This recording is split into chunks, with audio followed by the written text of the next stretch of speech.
IPL 2026 ప్రారంభానికి ముందు Chennai super Kings అభిమానులకు మహేంద్ర సింగ్ ధోని ఫిట్నెస్ గురించిన వార్తలు కొంత ఆందోళన కలిగిస్తున్నాయి. ప్రాక్టీస్ సెషన్ తర్వాత ధోని కుంటుతూ నడుస్తున్న వీడియో ఒకటి సోషల్ మీడియాలో వైరల్ కావడంతో ఐపీఎల్లో ఆయన ఆడే విషయంపై అనుమానాలు వ్యక్తమవుతున్నాయి.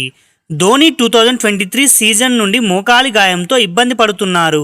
అదే ఏడాది ఆయన ముంబైలో మోకాలికి శస్త్రచికిత్స కూడా చేయించుకున్నారు. ప్రస్తుతం ఆయన ఫిట్నెస్ పై ఫ్రాంచైజీ నుంచి ఎటువంటి అధికారిక ప్రకటన రానప్పటికీ ఆయన పరిస్థితి జట్టు ప్రదర్శనపై ప్రభావం చూపే అవకాశం ఉంది. ధోని ఇప్పటికే కెప్టెన్సీ బాధ్యతలను రుతురాజ్ గైక్వాడ్కు అప్పగించారు. ఒకవేళ ధోని పూర్తి స్థాయిలో ఫిట్గా లేకపోతే వికెట్ కీపర్గా సంజు శాంసన్ బాధ్యతలు తీసుకునే అవకాశం ఉంది. ట్రేడింగ్ ద్వారా చెన్నై జట్టులో చేరిన సంజు శాంసన్ ప్రస్తుతం అద్భుతమైన ఫామ్లో ఉన్నారు. ఆయనకు గతంలో రాజస్థాన్ రాయల్స్కు కెప్టెన్గా వ్యవహరించిన అనుభవం కూడా ఉంది మరియు టీ20 వరల్డ్ కప్లో భారత్ విజయంలో కీలక పాత్ర పోషించారు.